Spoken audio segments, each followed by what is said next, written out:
সমস্যা আছে যা আমার জন্য কঠিন। তাহলে আপনি অমানবিক, অসভ্য, এটাই মানুষের অজুহাত। আপনি কি আমার উত্তর শুনবেন? কিন্তু আপনি মনোযোগ সরাতে চেষ্টা করছেন। তার মানে আপনাকে চেকআপের জন্য যেতে হবে। কারণ কারণ আমার ধারণা আছে উহায় ফেরেশতা জিবরাইল আলাইহিসসালাম যখন মুহাম্মদ সাল্লাল্লাহু আলাইহি সাল্লামের কাছে আসলেন তখন তিনি ভয় পেয়েছিলেন কেন? আমি একজন শিক্ষক। আমি এখানকার একটি বিশ্ববিদ্যালয়ে পড়াই। আমার প্রশ্ন ঈশ্বরের অস্তিত্ব নিয়ে, এবং আমি অমুসলিম, অখ্রিস্টান, আর দুঃখিত, আমি কোনো ধরনের ঈশ্বরে বিশ্বাস করি না, বাইবেল, গীতা, কোরআনে। একজন শিক্ষক হিসাবে আপনি জানেন আমি ছাত্রদের জন্য পরীক্ষা নেই, কারণ আমি একজন মানুষ, আমার জ্ঞান খুব সীমিত। কিন্তু আপনার আগের ইউটিউব ভিডিওতে আমি দেখেছি যা আমি খুব উপভোগ করেছি। আপনি উল্লেখ করেছেন যে ঈশ্বরও পরীক্ষা নিয়েছেন আর অনেক পরীক্ষা নিচ্ছেন। তাই আপনি যদি ঈশ্বরকে একজন শিক্ষক হিসেবে বিবেচনা করেন যে তিনি পরীক্ষা নিচ্ছেন, তাহলে আমি এতে একমত নই। কারণ আমরা মানুষ হিসাবে অবিচার, সংঘাতের মতো মানবিক সমস্যায় ভুগছি। আপনি আমার চেয়ে বেশি জানেন, অনেক বেশি। এই পরীক্ষার জন্য আপনি জানেন মানবতা কষ্ট পাচ্ছে। তাহলে কেন এমন? এটাই আমার প্রশ্ন। ভাই দুইটি অংশে একটি প্রশ্ন করেছেন। প্রথমে তিনি বলেছেন যে তিনি একজন শিক্ষক এবং তার ছাত্ররা কতটা ভালো তা জানার জন্য তাকে পরীক্ষা নিতে হয়। সর্বশক্তিমান আল্লাহ, তার কাছে সমস্ত জ্ঞান আছে, তাহলে তিনি কেন পরীক্ষা নেবেন? তার আগে থেকে সবকিছু জানা উচিত। প্রথম বিষয়। এবং দ্বিতীয় বিষয় হলো, যখন আমরা পরীক্ষা দিচ্ছি তখন এত অবিচার এবং মানুষের কষ্ট কেন? ঠিক প্রশ্নে একটি কিন্তু দুটি অংশ। প্রশ্নের প্রথম অংশটা হলো, যদি সর্বশক্তিমান আল্লাহ সবকিছু জানেন তাহলে আমাদের কেন পরীক্ষা দিতে হবে? আল্লাহ কোরআনে সূরা মুলক অধ্যায় 16 আয়াত 2 বলেছেন, আল্লাযী খালাকাল মাউতা ওয়াল হায়াতা, যিনি মৃত্যু এবং জীবন সৃষ্টি করেছেন তোমাদেরকে পরীক্ষা করার জন্য যে তোমাদের মধ্যে কে কর্মে শ্রেষ্ঠ। এবং অন্য স্থানে সূরা আল ইসরা আয়াত 13 আল্লাহ বলেছেন, প্রত্যেক মানুষের কর্ম তার গলায় বেঁধে দিয়েছি। আল্লাহ সবকিছু জানেন, তাহলে পরীক্ষা দেওয়ার কি দরকার? কারণ হলো, আল্লাহ আপনার জন্মের সময় থেকেই জানেন যে আপনি জান্নাতে যাবেন নাকি জাহান্নামে যাবেন। তিনি জানেন অমুক ভালো, অমুক খারাপ, অমুক মাঝারি। কিন্তু ভাবুন, যদি সর্বশক্তিমান আল্লাহ আপনাকে এই পৃথিবীতে জীবনযাপন না করিয়েই সরাসরি জাহান্নামে বা জান্নাতে পাঠিয়ে দেন। যাদের তিনি জান্নাতে পাঠাবেন তারা আপত্তি করবে না, কিন্তু যাদের তিনি জাহান্নামে পাঠাবেন তারা আপত্তি করবেন যে আপনি আমাকে জাহান্নামে কেন পাঠালেন। কল্পনা করেন আপনি একজন শিক্ষক এবং আপনি 1 বছর ধরে ক্লাসে পড়িয়েছেন। পরীক্ষার আগেই আপনি বিচার করতে পারেন এই ছাত্রটি ভালো নয়, সে ফেল করবে, এই ছাত্রটি প্রথম শ্রেণীতে প্রথম হবে। ঠিক, কিন্তু আমার ভয় হচ্ছে যে আপনি সর্বশক্তিমান ঈশ্বর। আমাকে শেষ করতে দেন। আচ্ছা, একজন মানুষ শিক্ষক পরীক্ষার আগে বিচার করতে পারেন এই ছাত্রটি ফেল করবে কেন? কারণ এই ছাত্রটি পড়াশোনায় মনোযোগী নয়, সে পড়াশোনা করে না। শিক্ষক পরীক্ষার আগে ভবিষ্যদ্বাণী করতে পারেন এই ছাত্রটি প্রথম শ্রেণীতে প্রথম হবে, এই ছাত্রটি দ্বিতীয় শ্রেণীতে, আর এই ছাত্রটি ফেল করবে। আচ্ছা, যদি শিক্ষক বলে ঠিক আছে এখন আমরা পরীক্ষা নেব না, আমি এই ছাত্রকে প্রথম শ্রেণী, ওকে দ্বিতীয় শ্রেণী আর ওকে ফেল দিচ্ছি, অবশ্যই ছাত্র আপত্তি করবে। ছাত্র বলবে আমি তো পরীক্ষা দিইনি। শিক্ষক ভুল করতে পারেন কিন্তু সর্বশক্তিমান আল্লাহ ভুল করতে পারেন না। কিন্তু যখন সর্বশক্তিমান আল্লাহ আপনাকে পরীক্ষা না করিয়ে সরাসরি জান্নাতে বা কিছু লোককে জাহান্নামে পাঠিয়ে দেন, তখন স্বাভাবিকভাবেই আমরা আপত্তি করব। এমনকি আমি আপত্তি করব যদি তিনি আমাকে জাহান্নামে পাঠান। আপনি আমাকে জাহান্নামে কেন পাঠালেন? এটা মানুষের প্রতিফলন, এটা সর্বশক্তিমান ঈশ্বরের জ্ঞান নয়। ঠিক, সর্বশক্তিমান আল্লাহ মানুষকে প্রমাণও করতে চান। তিনি চান না যে মানুষ মনে করুক ঈশ্বর অবিচারী। এ কারণেই কোরআন বলে বিচার দিবসে কেউ আল্লাহর বিচার নিয়ে আপত্তি করবে না। কারণ কোরআন বলে আপনার অঙ্গ প্রত্যঙ্গ আপনার বিরুদ্ধে সাক্ষ্য দেবে, আপনার চোখ, আপনার হাত আপনার বিরুদ্ধে সাক্ষ্য দেবে। সুতরাং যদি আপনি পরীক্ষা দেন তাহলে আপনি খুব ভালো করেই জানেন যে আপনি ভালো করেননি। তাই যদি আপনি ভালো না করেন এবং শিক্ষক আপনাকে ফেল করিয়ে দেন, আপনি বলতে পারবেন না শিক্ষক অবিচারী। ঠিক তেমনি সর্বশক্তিমান আল্লাহর কাছে ইলমে গায়েব বা ভবিষ্যতের জ্ঞান আছে, কিন্তু তিনি পরীক্ষা হতে দেন যাতে কোনো মানুষ আপত্তি করতে না পারে। কল্পনা করেন যদি কেউ আপনাকে পরীক্ষা না দিয়ে ফেল করিয়ে দেয়, আপনি কি আপত্তি করবেন না?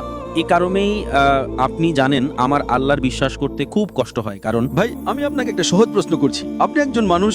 অবশেষে আমি আপনাকে জিজ্ঞেস করছি, যদি আপনার শিক্ষক আপনাকে ডিগ্রি পরীক্ষা না দিয়ে ফেল করে দিতেন, আপনি কি আপত্তি করতেন না? অবশ্যই, কারণ আমি একজন মানুষ। ঠিক, এ কারণেই যাতে আপনি আপত্তি না করেন আপনাকে পরীক্ষা দিতে হবে। এটাই আপনার প্রথম প্রশ্নের উত্তর। হ্যাঁ, আপনার দ্বিতীয় প্রশ্নের উত্তর হলো, যখন আমরা পরীক্ষা দিচ্ছি আমরা দেখি অনেক লোকের দুঃখ, কষ্ট এবং অনেক ভুল জিনিস ঘটছে। এটাই পরীক্ষা। যেমন যখন আপনি আপনার ছাত্রদের পরীক্ষা দেন, আপনি জানেন কিছু ছাত্র সারা রাত জেগে থাকে। তারা বলতে পারে ইনি কি ধরনের শিক্ষক, ওনার জন্য আমাদের সারা রাত জাগতে হচ্ছে, ইনি খুবই খারাপ শিক্ষক। এটা একটা পরীক্ষা, এবং পরীক্ষা যত কঠিন হবে পুরস্কারও তত বেশি। দ্বিতীয় শ্রেণীতে পড়া খুব সহজ, দশম শ্রেণীটাও সহজ, কিন্তু যখন মেডিকেল পরীক্ষার জন্য পড়েন, আমি আমার মেডিকেল পড়াশোনা শেষ করেছি, আমাদের দিনে 18 ঘন্টারও বেশি পড়াশোনা করতে হতো। এটা অনেক কঠিন। আমি বলতে পারি না ঠিক আছে ইনি কি ধরনের শিক্ষক, কি কঠিন পরীক্ষা। তখন আমার জীবন অসহ্য হয়ে গিয়েছিল। এটা একটা পরীক্ষা, আমি যদি পুরস্কার চাই আমাকে এই পরীক্ষা দিতেই হবে। এই জীবন ভাই পরকালের জন্য একটা পরীক্ষা, আর আমরা পরীক্ষা দিচ্ছি। এবং এই জীবন কিভাবে কাটাতে হবে তার নিয়ম কানুন কোরআনে দেওয়া আছে। এই কোরআন আমাদের শিক্ষা বই। প্রত্যেক পরীক্ষার জন্য আপনার একটা পাঠ্য বই থাকে।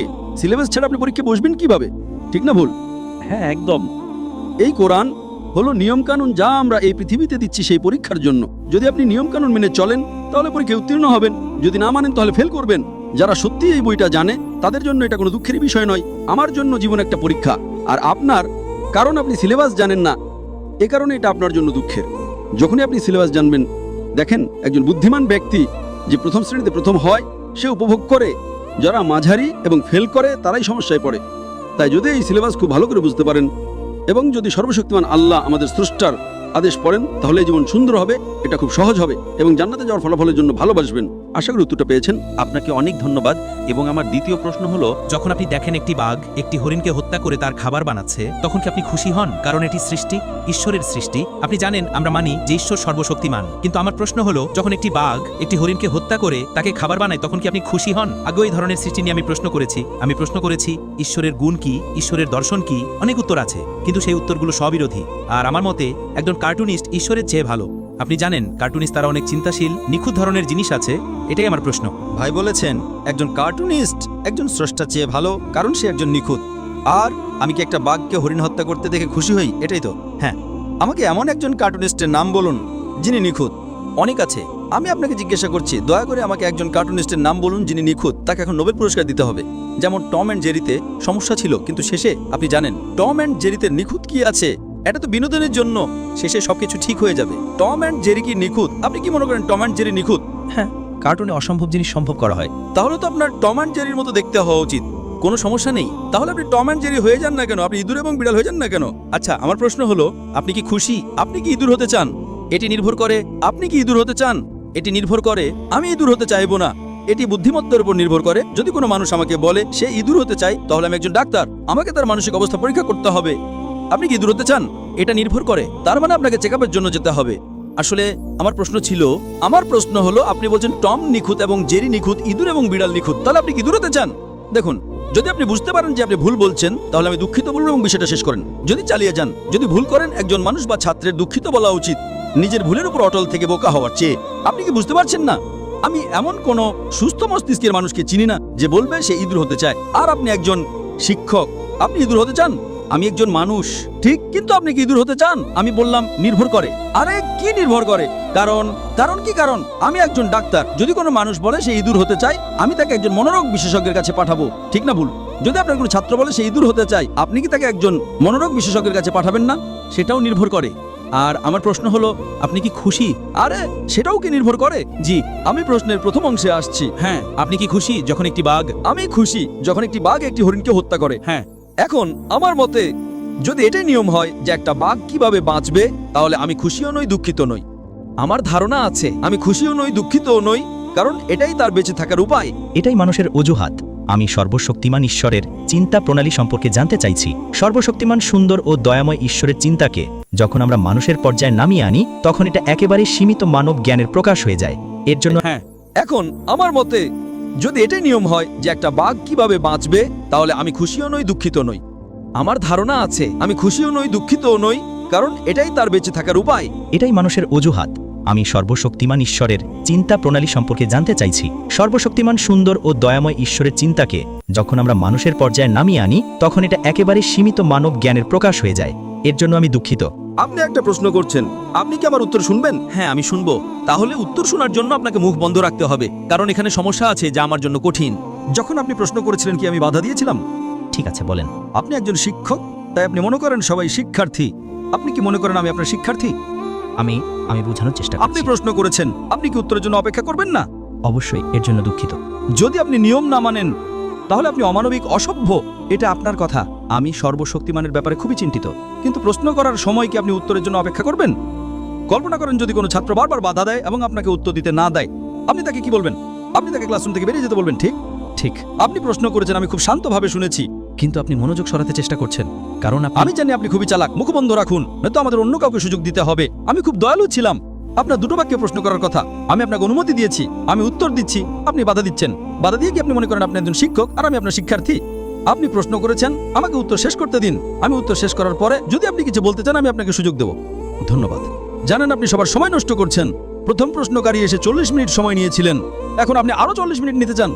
সুতরাং প্লিজ আপনি কি মুখ বন্ধ রাখবেন? তাহলে আমি বলবো, আমাকে দয়া করে বলতে হবে না। এটা ডেমোক্রেটিক নয়। এটা ডেমোক্রেসি নয়, এটা নিয়ম কানুন। আপনার ডেমোক্রেসি আপনি আপনার বাড়িতে করতে পারেন, এটা বাড়ি নয়। এটা প্রশ্নোত্তর পর্ব। প্রশ্নোত্তর পর্ব শুরু করার আগে আমি আপনাকে নিয়ম কানুন বলেছিলাম। এখন আপনি নিয়ম কানুন ভাঙতে চান। আপনি কিভাবে শিক্ষিত? যদি আপনি শিক্ষিত না হন আর যদি আপনি সভ্য না হন, তাহলে অন্যদের থেকে আপনি কি আশা করেন? এটা আপনার দৃষ্টিভঙ্গি, আমি দুঃখিত। আপনি কি মুখ বন্ধ রাখবেন? নয়তো আপনি যদি আবার মুখ খোলেন অন্য কাউকে প্রশ্ন করতে বলবো। ঠিক আছে, বলেন। আমি মনে করি আপনি ইংরেজি বোঝেন না। আপনি ইঁদুর হতে চান, আমি কি করতে পারি? আপনি বলছেন কার্টুনিস্ট নিখুঁত এবং নিখুঁত কার্টুনিস্ট টম অ্যান্ড জেরি, তার মানে আপনি ইঁদুর হতে চান। আপনি বলছেন এটা ঈশ্বর আর আমরা মানুষ, কিভাবে বুঝবো? আমি মানুষের সাথে কথা বলছি, তাই আমাকে মানুষের যুক্তি নিয়েই কথা বলতে হবে। আমি ইঁদুরের যুক্তি বা বাঘের যুক্তি নিয়েও কথা বলতে পারি না। আপনি বললেন আপনি আমাদের মানুষের সাথে কথা বলছেন। অবশ্যই আমি মানুষের সাথে কথা বলছি। তা যদি আপনি আমাকে প্রশ্ন করেন যে আমি কি খুশি যখন আমি একটা বাঘকে হরিণ হত্যা করতে দেখি, আমি খুশিও নই, দুঃখিত নই। আমি কেন খুশি হব এবং আমি কেন দুঃখিত হব? এটাই সৃষ্টির নিয়ম। যখন আমি শ্বাস নিচ্ছি, আমি লক্ষ লক্ষ জীবাণুকে হত্যা করছি, আমি কি খুশি? আমি খুশিও নই, দুঃখিত নই। জীবন এমনই। আপনি যদি খুশি না হন তাহলে শ্বাস নেওয়া বন্ধ করুন। হ্যাঁ, আমার প্রশ্ন হলো, যদি আপনি দুঃখিত হন কারণ একটি সিংহ একটি হরিণকে হত্যা করে, আমি একজন ডাক্তার হিসেবে বলছি আপনি লক্ষ লক্ষ জীবাণুকে হত্যা করছেন, আপনার শ্বাস নেওয়া বন্ধ করা উচিত। আমি দুঃখিত। এটাই জীবন। আমি একজন ডাক্তার। আপনি লক্ষ লক্ষ জীবাণুকে হত্যা না করে কয়েক মিনিটের জন্য বাঁচতে পারবেন না। এভাবে সর্বশক্তিমান আল্লাহ বিভিন্ন সৃষ্টি করেছেন। কিন্তু যদি আপনি সৃষ্টির নিয়ম ভাঙেন, যদি আমি আনন্দের জন্য, শিকারের জন্য অপ্রয়োজনীয় একটি হরিণকে হত্যা করি, তাহলে আমি খারাপ হব। শিকারের জন্য, আনন্দের জন্য আমি আমার আনন্দের জন্য একটা পিঁপড়া হত্যা করতে পারি না। ঠিক আছে, আমি নবী মুহাম্মদ সাল্লাল্লাহু আলাইহি ওয়াসাল্লামের মতে একটি চড়ুইও হত্যা করতে পারি না। কিন্তু সিংহ তার বেঁচে থাকার জন্য যদি সে একটা হরিণকে হত্যা করে, সে নিয়ম মানছে, কোনো সমস্যা নেই। কিন্তু আমি আমার আনন্দের জন্য, আমার শিকারের প্র্যাকটিসের জন্য, আমার শুটিং এর প্র্যাকটিসের জন্য একটি বাঘকে হত্যা করি, এটা সম্পূর্ণ ভুল, এটা মানবতার বিরুদ্ধে। কিন্তু আমি জীবাণু হত্যা করছি কারণ এভাবেই আমি বেঁচে থাকি। এভাবেই সর্বশক্তিমান আল্লাহ তৈরি করেছেন। তিনি লক্ষ লক্ষ জীবন্ত প্রাণী তৈরি করেছেন, কোটি কোটি। প্রত্যেকের নিজস্ব নিয়ম আছে। এই নিয়ম কারণ কোরআন কেবল মানুষের জন্য, বাঘের জন্য নয়, হরিণের জন্য নয়, ইঁদুরের জন্য নয়। ইঁদুর এবং হরিণের একটি ভিন্ন নিয়ম কানুন আছে। জীবন কিভাবে কাটাতে হবে, এই নিয়ম কানুন মানুষের জন্য। সর্বশক্তিমান আল্লাহ মানুষকে পছন্দ করার স্বাধীনতা দিয়েছেন। বাঘ এবং হরিণের নিজস্ব কোনো স্বাধীন ইচ্ছা নেই। তারা অভ্যাস অনুসরণ করে, তাদের কোনো স্বাধীন ইচ্ছা নেই। কেবল মানুষ এবং জিনের স্বাধীন ইচ্ছা আছে। এখন যেহেতু আমাদের স্বাধীন ইচ্ছা আছে, সর্বশক্তিমান আল্লাহ আমাদের কিছু নিয়ম কানুন দিয়েছেন। আপনি কি করতে পারেন আর কি করতে পারেন না। আপনি যদি কি করতে পারেন এবং কি করতে পারেন না সেই নিয়মগুলো মানেন, তাহলে আপনি এই পরীক্ষায় উত্তীর্ণ হবেন এবং জান্নাতে যাবেন। বিষয়টা হলো, আমি সর্বশক্তিমান আল্লাহর অস্তিত্ব নিয়ে একটি বয়ান দিয়েছিলাম, আপনি তা নিয়ে কিছু বলেননি। যদি আপনি বিজ্ঞানে বিশ্বাস করেন, তাহলে এটা কোরআনে কিভাবে হতে পারে? আপনি তা নিয়ে কিছুই বলেননি। এখন আপনি জিজ্ঞাসা করছেন যে একটি বাঘ হরিণ হত্যা করলে আপনি খুশি হন কিনা। আমি খুশিও নই, দুঃখিতও নই। এভাবেই সে বাঁচবে। তাই উত্তর হলো, আমি খুশিও নই, দুঃখিতও নই যখন একটি বাঘ একটি হরিণকে হত্যা করে। কিন্তু আমি খুব রাগান্বিত এবং খুব দুঃখিত হই যদি কোনো মানুষ একটি বাঘকে হত্যা করে তার শিকারের প্র্যাকটিসের জন্য, কারণ এটা সর্বশক্তিমান আল্লাহ আমাদের স্রষ্টার নিয়মের বিরুদ্ধে। আশা করি উত্তরটা পেয়েছেন। অনেক ধন্যবাদ। আমার নাম রিকো, আমি ডেপক থেকে এসেছি। আমি একজন ব্যবসায়ী বা উদ্যোক্তা। সার্বজনীন ভ্রাতৃত্বের দাওয়াত সম্পর্কে আমার একটি প্রশ্ন আছে। কিছুক্ষণ আগে ডক্টর জাকির নায়েক সূরা হুজুরাতের 13 নম্বর আয়াত উদ্ধৃত করেছেন, হে মানবজাতি, আমি তোমাদেরকে একজন পুরুষ ও একজন নারী থেকে সৃষ্টি করেছি। এবং এরপর আরও বলেছেন। আমার প্রশ্ন হলো, আমরা যারা চীনা বংশোদ্ভূত তারা কোথা থেকে জন্মগ্রহণ করেছেন? চীনা বংশোদ্ভূত। কেন আমাদের সাথে এমন আচরণ করা হয়? ঠিক বৈষম্য নয়, কিন্তু এমনটা মনে হয় যেন বলা হচ্ছে যে তুমি ততক্ষণ পর্যন্ত পরিপূর্ণ নও যতক্ষণ না তুমি তোমার চীনা পরিচয় ত্যাগ করছো। এই প্রশ্নটি ইন্দোনেশিয়া সহ বিশ্বের সমস্ত চীনা বংশোদ্ভূতদের পক্ষ থেকে। আমাদের এমনভাবে দেখা হয় যেন মুসলিম হওয়ার পর বা ইসলাম গ্রহণের পর আমাদের সমস্ত চীনা পরিচয় ত্যাগ করতে হবে। এমনকি আমি মসজিদে নামাজ পড়ার সময় মনে কষ্ট পেয়েছিলাম যখন আমাকে বলা হয়েছিল যে চীনারা আবার নামাজ পড়ে নাকি। এই বিষয়ে আপনার মতামত কি? ভাই প্রশ্ন করেছেন যে আলহামদুলিল্লাহ, তিনি একজন চীনা নৌ মুসলিম। হ্যাঁ, ইসলাম গ্রহণের পর যখন তিনি সূরা হুজুরাতের 49 নম্বর অধ্যায়ের 13 নম্বর আয়াত সম্পর্কে আমার বক্তৃতা শুনেছেন, يا أيها الناس إنا خلقناكم من ذكر وأنثى তিনি বলছেন চীনা হওয়ার কারণে তিনি বৈষম্যের শিকার হচ্ছেন। তাহলে তার কি করা উচিত? হ্যাঁ ভাই, আপনি যে মুসলিমদের সাথে মিশছেন, যারা আপনার সাথে বৈষম্য করছে, তারা ভালো মুসলিম নয়। ঠিক। আমি যদি জানতে পারি আপনি একজন অমুসলিম যিনি ইসলাম গ্রহণ করেছেন, আমি আপনাকে আরো বেশি ভালোবাসবো এবং আমি আপনাকে ভালোবাসি ভাই। হ্যাঁ হ্যাঁ, আমি আপনাকে একজন জন্মসূত্রে মুসলিমের চেয়েও বেশি ভালোবাসবো। তাহলে কি আপনি আমার ভালোবাসা পছন্দ করবেন? অবশ্যই হ্যাঁ। সুতরাং আপনাকে বুঝতে হবে, যাদের জ্ঞানের অভাব আছে তারাই এমনটা করে। আমার জন্য মাশাআল্লাহ একজন চীনা মুসলিম, মাশাআল্লাহ, আমি আপনার সাথে আরো ভালো ব্যবহার করব, আরো খুশি হব, যাতে আপনি দিনের উপর অটল থাকেন। একদম ঠিক। তাহলে কেন কেউ আপনাকে চীনা হওয়ার কারণে বৈষম্য করবে? কেন? এর মানে হলো আপনি যাদের মুসলিম বলছেন, যারা আপনার সাথে বৈষম্য করছে, তাদের কোরআনের সঠিক জ্ঞান নেই। এটা খুবই স্বাভাবিক বিষয়। এমনকি ভারতেও কিছু গ্রাম আছে যেখানে মানুষ মনে করে ও আমরা শক্তিশালী, আমরা সাইয়েদ, আমরা শেখ। কিসের সাইয়েদ আর কিসের শেখ? আমি আপনাকে আগেই বলেছি, এই আয়াতটি বলে যে শ্রেষ্ঠত্বের একমাত্র মাপকাঠি হলো তাকওয়া। যদি কেউ এই কারণে বৈষম্য করে যে ও তুমি একজন খারাপ মানুষ, তুমি প্রতারণা করো, তুমি মদ্যপান করো, তুমি জুয়া খেলো, তাহলে ঠিক আছে, তা গ্রহণযোগ্য। কিন্তু শুধু চীনা হওয়ার কারণে যদি কেউ আপনাকে বৈষম্য করে, তার মানে সমস্যাটা তার মধ্যেই। আপনি কি বুঝতে পারছেন? হ্যাঁ। তাই আপনার উচিত তাদের জন্য দুঃখবোধ করা। আপনার আল্লাহর কাছে দোয়া করা উচিত যে আল্লাহ যেন তাদেরকে হেদায়েত দান করেন। পরের বার যখন তারা কিছু বলবে, আপনি বলবেন ডক্টর জাকির নায়েক। এবং ইনশাল্লাহ বেশিরভাগ ইন্দোনেশিয়ান আমাকে চেনেন, সবাই না, বেশিরভাগই। তারা বলবে ডক্টর জাকির নায়েক আমাকে ভালোবাসেন কারণ আমি একজন চীনা, এবং সাধারণত আমি অন্য জন্মসূত্রে মুসলিমদের চেয়ে আপনাকে বেশি ভালোবাসবো কারণ আপনি নবমুসলিম, তাই না? সঠিক। সুতরাং আপনার কোরআনের জ্ঞান কম বলে যদি আমাকে ঘৃণা করেন, তাতে আমার কিছু যায় আসে না। কিন্তু সে শুধু চীনা হওয়ার কারণে যদি আপনাকে ঘৃণা করে, তাহলে সমস্যাটা তার। এবং শ্রেষ্ঠ মুসলিম হওয়ার একমাত্র উপায় হলো আরও বেশি তাকওয়া অর্জন করা। শুধু 5 ওয়াক্ত নামাজ না, তাহাজ্জুদ পড়া, সালাত আর দোহা পড়া, বেশি করে দান করা, এইগুলোই আপনাকে শ্রেষ্ঠ করে তুলবে। তাই আপনার উচিত মুসলিমদের জন্য দোয়া করা উচিত। अल्लाह यहदिक, এটা হলো আরবি শব্দ যার অর্থ আল্লাহ যেন তোমাকে হেদায়েত দান করেন। अल्लाह यहदिक। তাই আপনাকে বলতে হবে আল্লাহ যেন তোমাকে হেদায়েত দান করেন, আল্লাহ যেন তোমাকে সঠিক পথ দেখান। সুতরাং এটা অজ্ঞতা এবং জ্ঞানের অভাবের কারণে হয়। তারা বুঝে কোরআন পড়েনি, তারা অনুবাদ সহ কোরআন পড়েনি। তাই আপনার আল্লাহর কাছে কৃতজ্ঞ থাকা উচিত যে অন্তত তিনি আপনাকে হেদায়েত দিয়েছেন, তাই না? তাই আমরা আল্লাহর শুকরিয়া আদায় করি যে তিনি আমাদের হেদায়েত দিয়েছেন। এই লোকেরা মুসলিম পরিবারে জন্মগ্রহণ করেও কোরআন বোঝে না, সুতরাং আপনি তাদের চেয়ে ভালো মানুষ। আশা করি উত্তরটা পেয়েছেন। ধন্যবাদ ডক্টর জাকির নায়েক, জাযাকাল্লাহু খায়রান। যাই হোক, আমি ডন্ডিকে বেশি ভালোবাসি কারণ সে চীনা। এমনকি ডন্ডিকেও আমি বেশি ভালোবাসি, সে চীনা, তাই সে আমার আরো কাছের। মাশাআল্লাহ, আল্লাহ যেন তাকে হেদায়েত দান করেন এবং ইনশাআল্লাহ তাকে আরো শক্তি দিন যাতে সে অন্য মুসলিমদের দিনের পথে নিয়ে আসতে পারে। আমিন। ফর পা ডন্ডি তাকবীর। মাশাআল্লাহ। আমার নাম ডায়ানা, আমি একজন ছাত্রী এবং আমার প্রশ্ন হলো, গুহায় ফেরেশতা জিবরাইল আলাইহিসসালাম যখন মুহাম্মদ সাল্লাল্লাহু আলাইহি সাল্লামের কাছে আসলেন, তখন তিনি ভয় পেয়েছিলেন কেন? বোন খুব ভালো একটি প্রশ্ন করেছেন যে যখন ফেরেশতা জিবরাইল আলাইহিস সালাম প্রথমবার মুহাম্মদ সাল্লাল্লাহু আলাইহি সাল্লামের কাছে এসেছিলেন, যখন তার উপর প্রথম ওহী নাজিল হয়েছিল, তখন তিনি ভয় পেয়েছিলেন কেন? কারণ তিনি এমন কিছু আশা করেননি। তিনি কখনোই আশা করেননি যে কোনো ফেরেশতা আসবে। যদি আপনি ঐতিহাসিক বই এবং নবীর হাদিস পড়েন, সেখানে বলা হয়েছে যে নবী মুহাম্মদ সাল্লাল্লাহু আলাইহি সাল্লাম যখন গুহায় ছিলেন, তিনি আল্লাহর ধ্যানে মগ্ন ছিলেন এবং ইবাদত করছিলেন। তখন ফেরেশতা জিবরাইল আলাইহিস সালাম এসে তাকে বললেন, ইকরা, পড়ুন। তাই তিনি অবাক হয়ে গেলেন এই ব্যক্তিকে যে আমাকে পড়তে বলছে, এবং তিনি আবার বললেন, ইকরা। নবী উত্তরে বললেন, माना भिखारी। আমি পড়তে জানি না। কিন্তু বাইবেলে আছে যখন মানুষের সাথে ফেরেশতাদের দেখা হতো, তখন ফেরেশতারা তাদের ভয় না পাওয়ার জন্য বলতেন কারণ তাদের ঈশ্বর পাঠিয়েছেন। তাহলে কেন তাকে ভয় না পাওয়ার জন্য কোনো আশ্বাস দেওয়া হয়নি? খুব ভালো প্রশ্ন করেছেন। তিনি বাড়ি চলে গেলেন এবং এরপর তিনি স্ত্রীকে চাদর দিয়ে ঢেকে দিতে বললেন কারণ তিনি খুব ভয় পেয়েছিলেন। কিন্তু বাইবেলে যখন মানুষের সাথে ফেরেশতাদের দেখা হতো, তখন ফেরেশতারা তাদের ভয় না পাওয়ার জন্য আশ্বস্ত করতেন, কারণ 2 টিমোথি ভার্স 7 বলা হয়েছে, ঈশ্বর আমাদের ভয়ের আত্মা দেননি, বরং শক্তি, ভালোবাসা এবং সুস্থ মনের আত্মা দিয়েছেন। তাহলে কেন ঈশ্বর আমাদের ভয় পেতে দেবেন? যদি তিনি সত্যি ঈশ্বরের পক্ষ থেকে আসেন, তাহলে এই কথার কোনো মানে হয় না। অথবা যদি সেই ফেরেশতা সত্যি ঈশ্বরের পক্ষ থেকে এসে থাকেন, তাহলে ব্যাপারটা কেমন হয়ে যায়? বোন খুব ভালো একটি প্রশ্ন করেছেন।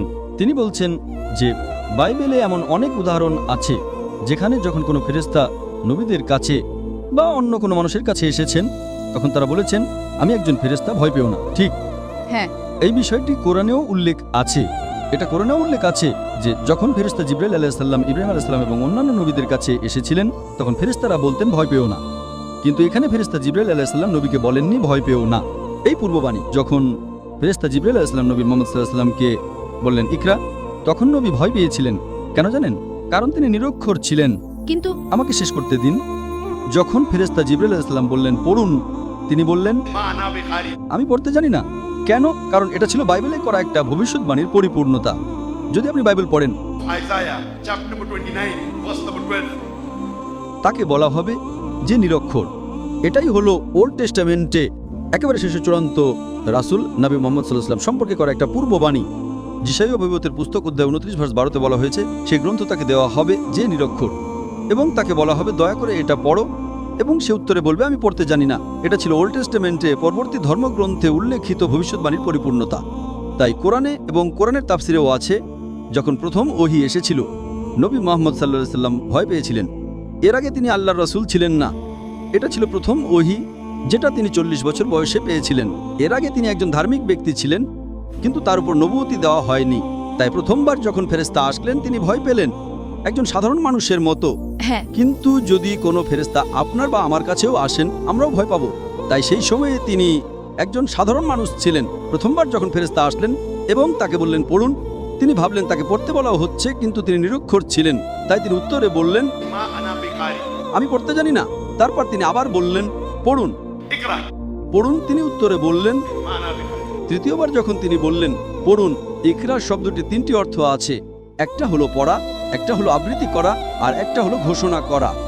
তখন নবীজি বুঝতে পারলেন, ও তিনি আমাকে পুনরাবৃত্তি করতে বলছেন। আর পুনরাবৃত্তি করার জন্য তো শিক্ষিত হওয়ার প্রয়োজন নেই, তাই না? তারপর তিনি বললেন, اقرأ باسم ربك الذي خلق خلق الإنسان من علق পড়ুন আপনার রবের নামে যিনি সৃষ্টি করেছেন, যিনি মানুষকে সৃষ্টি করেছেন জমাট রক্ত থেকে। সুতরাং যখন তিনি পুরো আয়াতটা বললেন, তখন নবী মোহাম্মদ সাল্লাল্লাহু সাল্লাম বুঝতে পারলেন যে জিবরাইল আলাইহিস সালাম যা চান তা হলো তিনি যেন পড়েন না, বরং পুনরাবৃত্তি করেন। আচ্ছা, তাই তিনি তা পুনরাবৃত্তি করলেন। اقرأ باسم ربك الذي خلق خلق الإنسان من علق আর তারপর কোরআনের প্রথম 5টি আয়াত নাজিল হলো। যখন তিনি বাড়ি ফিরে আসলেন, একজন মানুষ হিসেবে তিনি কাঁপছিলেন। তখন তার স্ত্রী হযরত খাদিজা রাদিয়াল্লাহু আনহা তাকে চাদর দিয়ে জড়িয়ে ধরলেন এবং বললেন, চিন্তা করবেন না, আপনি আল্লাহর একজন প্রিয় মানুষ, আপনার কোনো ক্ষতি হবে না। সুতরাং তিনি একজন মানুষ, তাই কোনো ব্যক্তি যদি ফেরেশতা দেখে ভয় পায়, তাতে ভুলটা কোথায়? এর মধ্যে কোনো ভুল নেই। যদি ফেরেশতা বারবার আসতে থাকেন এবং তারপরেও তিনি ভয় পান, তখন আপনি আপত্তি করতে পারেন। প্রথমবার ভয় পাওয়াটা স্বাভাবিক। তিনি একজন মানুষ, আমার কাছে তিনি একজন মানুষ, সৃষ্টিকর্তা নন। তিনি যদি ভয় পান, এটা স্বাভাবিক।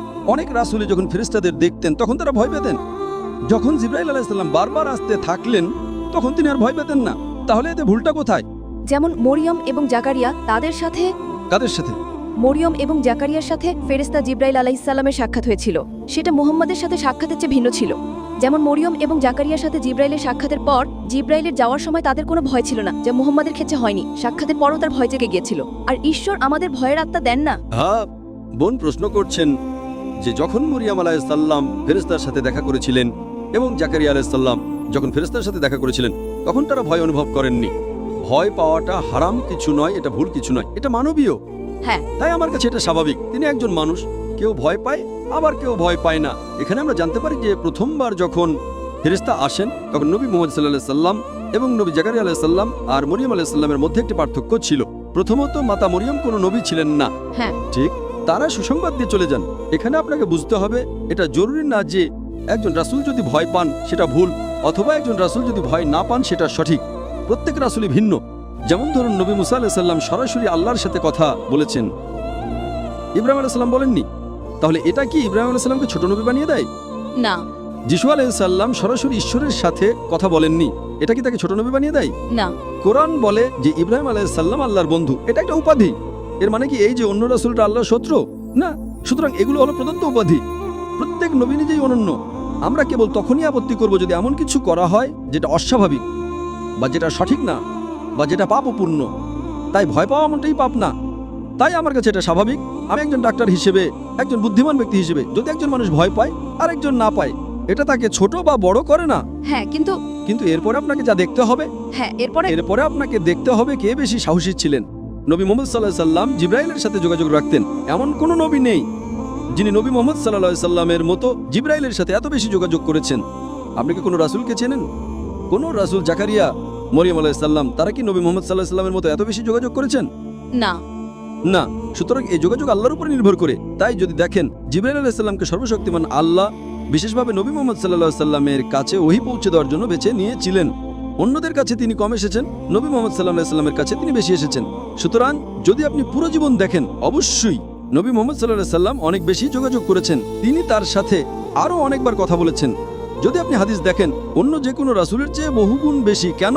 কারণ তিনি ছিলেন সর্বশেষ এবং চূড়ান্ত রাসূল। সুতরাং প্রথমবার যদি কোনো রাসূল একজন ফেরেশতাকে দেখে ভয় পান, এটা স্বাভাবিক। তিনি একজন মানুষ, এতে ভুল নেই। আপনি কেন আপত্তি করছেন? ভুলটা কোথায়? এটা পাপ না। না, এটা পাপ নয়, কিন্তু সাক্ষাতের পর আপনার সেই চরম ভয় থাকা উচিত নয় যদি তা ঈশ্বরের কাছ থেকে হয়। যদি আপনার ঈশ্বরের সাথে সাক্ষাৎ হয়, আপনাকে আশ্বস্ত করতে হবে যে ভয় পেও না। এতে কোনো সমস্যাই নেই, কারণ এটি প্রমাণ করে যে নবী মুহাম্মদ সাল্লাল্লাহু আলাইহি ওয়াসাল্লাম একজন মানুষ ছিলেন। মানুষের ভাবা উচিত না যে তিনি ঈশ্বর। আমি বলছি, নয়তো খ্রিস্টানদের মতো মানুষ ভাবতে শুরু করবে যে নবী মুহাম্মদ সাল্লাল্লাহু আলাইহি ওয়াসাল্লাম ঈশ্বর।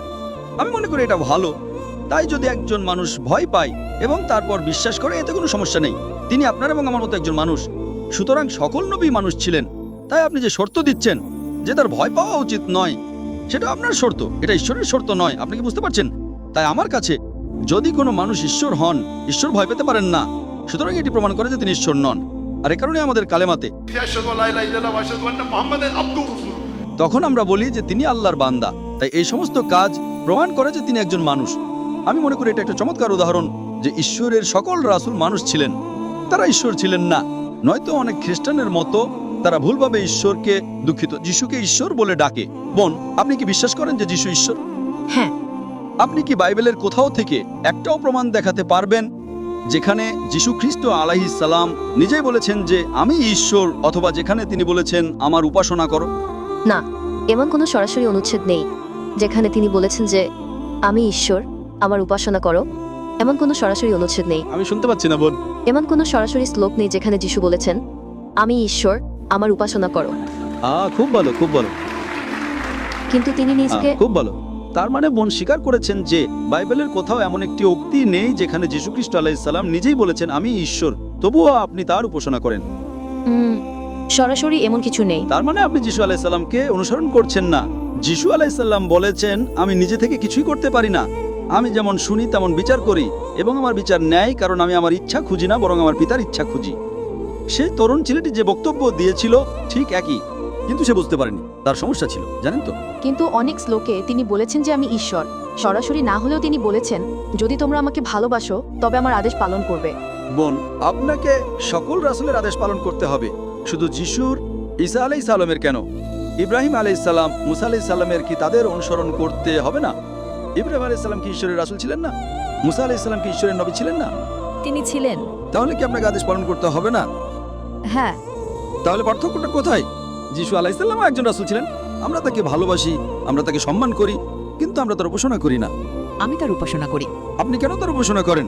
আরেকটি প্রশ্ন, ইসলামে আপনারা যখন নামাজ পড়েন তখন কেন একটি নির্দিষ্ট দিকে মুখ করতে হয় এবং আরবিতে প্রার্থনা করতে হয়? আর আরবি কেন মূল ভাষা?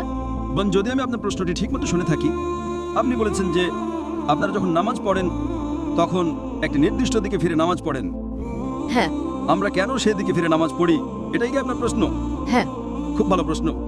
বোন প্রশ্ন করেছেন যে আমরা মুসলিমরা যখন নামাজ পড়ি তখন আমরা কাবার দিকে মুখ করি, কিন্তু আমরা কেন কাবার দিকে মুখ করি? কারণ কাবা আমাদের কিবলা, কিবলা মানে দিক। আমরা কেন কিবলার দিকে মুখ করি, এটাই প্রশ্ন। কারণ আমরা ইসলামে একতায় বিশ্বাস করি, আমরা ভাগে বিশ্বাস করি না। তাই ধরুন আজকে আমরা সবাই এই তাঁবুতে নামাজ পড়তে চাই, তাহলে আমরা কোন দিকে ফিরে নামাজ পড়ব? পূর্ব, পশ্চিম, উত্তর নাকি দক্ষিণ? আপনি বলবেন পশ্চিম, ও বলবে পূর্ব, আরেকজন বলবে উত্তর। এখন আমরা কোন দিকে ফিরে নামাজ পড়ব? বিভিন্ন দিক। তাই ঐক্যের জন্য আল্লাহ বলেছেন যখন তোমরা নামাজ পড়বে তখন কাবার দিকে মুখ করবে। এটি কোরআন সূরা বাকারার 2 নম্বর অধ্যায়ের একটি আয়াত। তাই আমরা ঐক্যের জন্য কাবার দিকে মুখ করি। এর মানে এই নয় যে আমরা কাবার ইবাদত করি। কিছু মানুষ ভাবতে পারে যে আমরা কাবার ইবাদত করি। কোনো মুসলিম কখনো কাবার ইবাদত করে না। আপনি কি বুঝতে পারছেন? জি। কাবা হলো কিবলা, কিবলা মানে দিক। আমরা ঐক্যে বিশ্বাস করি। যখন হজের জন্য মক্কায় যাই তখন কাবার চারপাশে তাওয়াফ করি, কারণ প্রতিটি বৃত্তের একটি কেন্দ্র থাকে। এটা প্রমাণ করার জন্য যে আল্লাহ এক। এবং ইসলামের দ্বিতীয় খলিফা মানে হযরত ওমর রাদিয়াল্লাহু আনহু, তিনি এই কালো পাথর বা হাজরে আসওয়াদের দিকে ইঙ্গিত করে বলেছিলেন যে এই কালো পাথর আমার কোনো উপকার করতে পারে না, ক্ষতিও করতে পারে না। আমি এই কালো পাথরকে চুম্বন করছি শুধুমাত্র কারণ আমার নবী এটাকে চুম্বন করেছিলেন, নয়তো এই পাথর আমার কোনো উপকার বা ক্ষতি করতে পারে না। এটি প্রমাণ করে যে কোনো মুসলিম কখনো পাথরের ইবাদত করে না। এছাড়াও নবীর সময় নবীর অনেক সাহাবী কাবার উপরে দাঁড়িয়ে আজান দিতেন। তারা কাবার উপরে দাঁড়িয়ে আজান দিতেন। কোনো মূর্তি পূজক কি কখনো কাবার উপরে দাঁড়াবে যেই মূর্তির সে পূজা করে? আমি আপনাকে একটা প্রশ্ন করছি, কোনো মূর্তি পূজক কি সেই মূর্তির উপরে দাঁড়াবে যার সে পূজা করে? না। সুতরাং এটি প্রমাণ করে যে আমরা মুসলিমরা কাবার ইবাদত করি না, আমরা হাজরে আসওয়াদের ইবাদত করি না। এটা শুধু একটা কিবলা। আমরা ঐক্যে বিশ্বাস করি, অন্যথায় বিশৃঙ্খলা সৃষ্টি হবে। আপনি বলবেন পূর্বে নামাজ পড়ো, ও বলবে পশ্চিমে, কেউ বলবে উত্তরে, কেউ বলবে দক্ষিণে। তাই ঐক্যের জন্য বিশ্বের সবাই কাবা মক্কার দিকে মুখ করে এবং আমরা একই দিকে ফিরে নামাজ পড়ি। আশা করি উত্তর পেয়েছেন। তাহলে আপনি বলতে চাইছেন যে আমাদের মধ্যে বিভ্রান্তি আছে কারণ আমরা একটা নির্দিষ্ট দিকে ফিরে প্রার্থনা করি না, তাই না? অবশ্যই কোনো নির্দিষ্ট দিক নেই। কিভাবে? কারণ আপনার স্বাধীনতা আছে, কোনো ঐক্য নেই। কিছু খ্রিস্টান দক্ষিণে প্রার্থনা করে, কিছু পশ্চিমে, কিছু পূর্বে, কোনো ঐক্য নেই, সব দিক ভিন্ন। আচ্ছা। তো সেটা আপনার প্রবলেম, আমার নয়। আচ্ছা, ঠিক এ কারণে যিশু আলাইহিস সালাম, In the Gospel of John, chapter number 16, verse number 11 to 14. আমার তোমাদেরকে আরো অনেক কথা বলার আছে, কিন্তু তোমরা এখন তা সহ্য করতে পারবে না। কিন্তু তিনি যখন সেই সত্যের আত্মা আসবেন তখন তিনি তোমাদেরকে সমস্ত সত্যে পথ দেখাবেন। তিনি নিজে থেকে কিছু বলবেন না, যা শুনবেন তাই বলবেন। নবী মুহাম্মদ সাল্লাল্লাহু আলাইহি ওয়াসাল্লামের ব্যাপারে কথা বলছে। সত্যের আত্মা হলেন পবিত্র আত্মা। হ্যাঁ, পবিত্র আত্মা, ঠিক আছে, ওকে, ঠিক আছে, আপনি আমার সাথে একমত। বোন খুব ভালো উত্তর দিয়েছেন। এ কারণে যিশু আলাইহিস সালাম পবিত্র আত্মার কথা বলছেন। সেখানে কি বলা হয়েছে? আমার তোমাদেরকে আরো অনেক কথা বলার আছে, কিন্তু তোমরা এখন তা সহ্য করতে পারবে না, কারণ তিনি যখন সেই সত্যের আত্মা আসবেন। বোন, বাইবেল বলে যে যখন যীশু খ্রিস্ট ঈসা আলাইহিস সালাম জন্মগ্রহণ করেছিলেন তখন পবিত্র আত্মা সেখানে ছিলেন, হ্যাঁ কি না? পবিত্র আত্মা। বোন, শুধু আমার প্রশ্নের উত্তর দিন। বাইবেলে তো এটা বলা নেই যে যখন যীশু খ্রিস্ট ঈসা আলাইহিস সালাম জন্মগ্রহণ করেছিলেন তখন পবিত্র আত্মা সেখানে ছিলেন, ঠিক না ভুল? হ্যাঁ, ভিতরে। তাহলে এখানে ভবিষ্যৎবাণী বলছে আমার তোমাদেরকে আরো অনেক কথা বলার আছে, কিন্তু তোমরা এখন তা সহ্য করতে পারবে না। কিভাবে? শুনুন, তিনি প্রথমত একজন মানুষের ব্যাপারে বলা হচ্ছে, কোন আত্মা সম্পর্কে নয়। না, অপেক্ষা করুন, শুনুন শুনুন, প্রথমে আমাকে শেষ করতে দিন, তারপরে আপনি উত্তর দেবেন। প্রথমত তিনি একজন মানুষকে বোঝায়, কোন আত্মাকে নয়। তিনি যখন সত্যের আত্মা আসবেন, তিনি তোমাদেরকে সমস্ত সত্য পথ দেখাবেন। তিনি নিজের থেকে কিছু বলবেন না, যা শুনবেন তাই বলবেন। 4-5 বার তিনি পবিত্র আত্মা। পবিত্র আত্মাকে তিনি বলা হয় না। কারণ যখন যিশু না না, আমাকে আগে শেষ করতে দিন, আপনি কেন বাধা দিচ্ছেন? আমি আপনাকে কথা বলার সুযোগ দেব। তিনি একজন পুরুষ বা মানুষকে বোঝায়। দ্বিতীয়ত, ভবিষ্যৎবাণী, যখন নবী আসবেন, পবিত্র আত্মা যীশু খ্রিস্ট আলাইহিস সালামের জন্মের সময় থেকেই সেখানে ছিলেন। সুতরাং পবিত্র আত্মা সম্পর্কে আপনার ব্যাখ্যা সম্পূর্ণ ভুল। তিনি নিজের থেকে কিছু বলবেন না, যা শুনবেন তাই বলবেন। তার মানে যে আমরা কোরআন এবং হাদিসে জানি, শব্দগুলো ফেরেশতা জিবরাইলের মাধ্যমে পাঠানো হয়েছিল, যা আপনি বলেছেন। তিনি এমনভাবে পুনরাবৃত্তি করেছেন যেন শব্দগুলো তার মুখে বসিয়ে দেওয়া হয়েছিল। পবিত্র আত্মার মুখে কোথায় শব্দ বসানো হয়েছিল? বাইবেলে কোথাও এমন কথা বলা নেই। এখানে বলা হয়েছে যা শুনবেন তাই বলবেন। নবী মুহাম্মদ সাল্লাল্লাহু আলাইহি ওয়াসাল্লাম সম্পর্কে বলা হচ্ছে তিনি আমার মহিমা প্রকাশ করবেন। পবিত্র আত্মা কি যিশুর মহিমা প্রকাশ করেছিলেন? না। কোথায়? পবিত্র আত্মা কোথায় যিশুর মহিমা প্রকাশ করেছিলেন? কোথায়? তার মানে আপনি বাইবেল পড়ছেন না। প্রথমত, পবিত্র আত্মা যিশু ঈসা আলাইহিস সালামের জন্মের আগে থেকেই সেখানে ছিলেন। পবিত্র আত্মা সেখানে ছিলেন যখন যিশু পৃথিবীতে বাস করতেন। এই ভবিষ্যৎবাণী ভবিষ্যতে আগমনকারী একজনের সম্পর্কে বলছে, সুতরাং এটা পবিত্র আত্মা হতে পারে না। দ্বিতীয়ত, তিনি শব্দটি 4-5 বার ব্যবহার করা হয়েছে, এটা কোনো আত্মা হতে পারে না। তৃতীয়ত, তার মুখে শব্দ বসিয়ে দেওয়া হয়েছিল, পবিত্র আত্মার মুখে কোনো শব্দ বসানো হয়নি। চতুর্থত, তিনি যীশু খ্রিস্ট আলাইহিস সালামের মহিমা প্রকাশ করবেন। এই 4টি বিষয় বাইবেলে কোথায় উল্লেখ আছে? তাহলে আমি মেনে নেব যে এটি পবিত্র আত্মা। ঠিক আছে। এই 4টি বিষয় কি বাইবেলে উল্লেখ আছে? এই 4টি বিষয় পবিত্র আত্মার সাথে মেলে না, শুধু কারণ আপনার বাবা আপনার চার্চ বলেছে আপনি অন্ধভাবে তা পুনরাবৃত্তি করছেন। না, আপনাকে যৌক্তিকভাবে ভাবতে হবে পবিত্র আত্মা সেখানে ছিলেন কিনা। তিনি ছিলেন। তিনি যীশু খ্রিস্ট আলাইহিস সালামের জন্মের আগে থেকেই সেখানে ছিলেন। তিনি মাতা মরিয়মের গর্ভে ছিলেন। তিনি সেখানে ছিলেন যখন যীশু খ্রিস্ট ঈসা আলাইহিস সালাম জন্মগ্রহণ করেছিলেন। তিনি সেখানে ছিলেন যখন যীশু বেঁচে ছিলেন। সুতরাং এটা পবিত্র আত্মা সম্পর্কে বলছে না। Someone is misguiding you. তার মানে আপনি বাইবেল পড়ছেন না। যখন তিনি আসবেন, এটি এমন একজনের সম্পর্কে বলছে যিনি উপস্থিত নন। পবিত্র আত্মা প্রথমে যখন যিশু জন্মগ্রহণ করেছিলেন তখন তার ভিতরে তার সাথে ছিলেন, কিন্তু তিনি চলে যাওয়ার পর তিনি বলেছিলেন যে সেই আত্মা তোমাদের ভিতরে থাকবে। সুতরাং এটি কেবল না, এমন কথা বলা হয়নি। যখন তিনি স্বর্গে আরোহণ করলেন তখন পবিত্র আত্মাই না, আপনি বাইবেলের ভুল প্রমাণ দিচ্ছেন। বাইবেল বলে যীশু খ্রিস্ট বলেছেন আমার তোমাদেরকে আরো অনেক কথা বলার আছে, কিন্তু তোমরা এখন তা সহ্য করতে পারবে না, কারণ তিনি যখন সত্যের আত্মা আসবেন, তার মানে তিনি তার ভেতরে থাকতে পারেন না। তাহলে কি যিশু মিথ্যা বলছেন? আমরা বিশ্বাস করতে পারি না যে নবী যিশু মিথ্যা বলতে পারেন। আপনি কেন যীশু খ্রিস্ট আলাইহিস সালামকে মিথ্যা বলার জন্য অভিযুক্ত করছেন? আমি এটা সহ্য করব না। আমার নবী যিশু আলাইহিস সালাম আমার নবী, আপনি তাকে মিথ্যা বলার জন্য অভিযুক্ত করতে পারেন না। আপনি নিজের কথা বসিয়ে দিচ্ছেন। যীশু খ্রিস্ট আলাইহিস সালাম বলেছেন যখন তিনি আসবেন তিনি তোমাদেরকে সমস্ত সত্য পথ দেখাবেন। পবিত্র আত্মা তো আগে থেকেই সেখানে ছিলেন।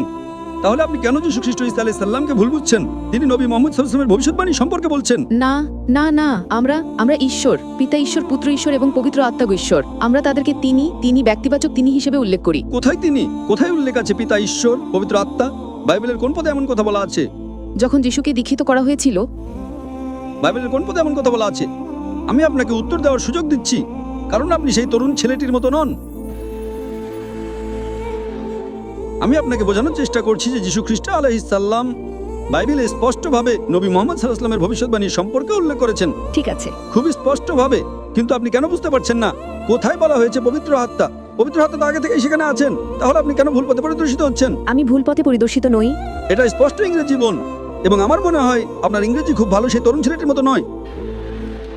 তো আপনি যখন বাড়ি যাবেন তখন ঠিকমতো পড়তে পারবেন, ঠিক আছে? ঠিক আছে। জনের সুসমাচার 16 অধ্যায় 11 থেকে 14 পদ, এটা লিখে রাখুন, আপনার ডায়েরিতে লিখে রাখুন। Thank you, sister. And we have the next question. আমার নাম নওফল এবং আমি একজন টেকনিশিয়ান। আমার প্রশ্নটি সার্বজনীন ভ্রাতৃত্ব সম্পর্কিত। দিনে 5 ওয়াক্ত নামাজ পড়া, জাকাত দেওয়া, হজ পালন করার মতো ইসলামের পূর্ণাঙ্গ অনুসরণ কি শুধুমাত্র যুক্তি ও তর্কের উপর ভিত্তি করে করা সম্ভব?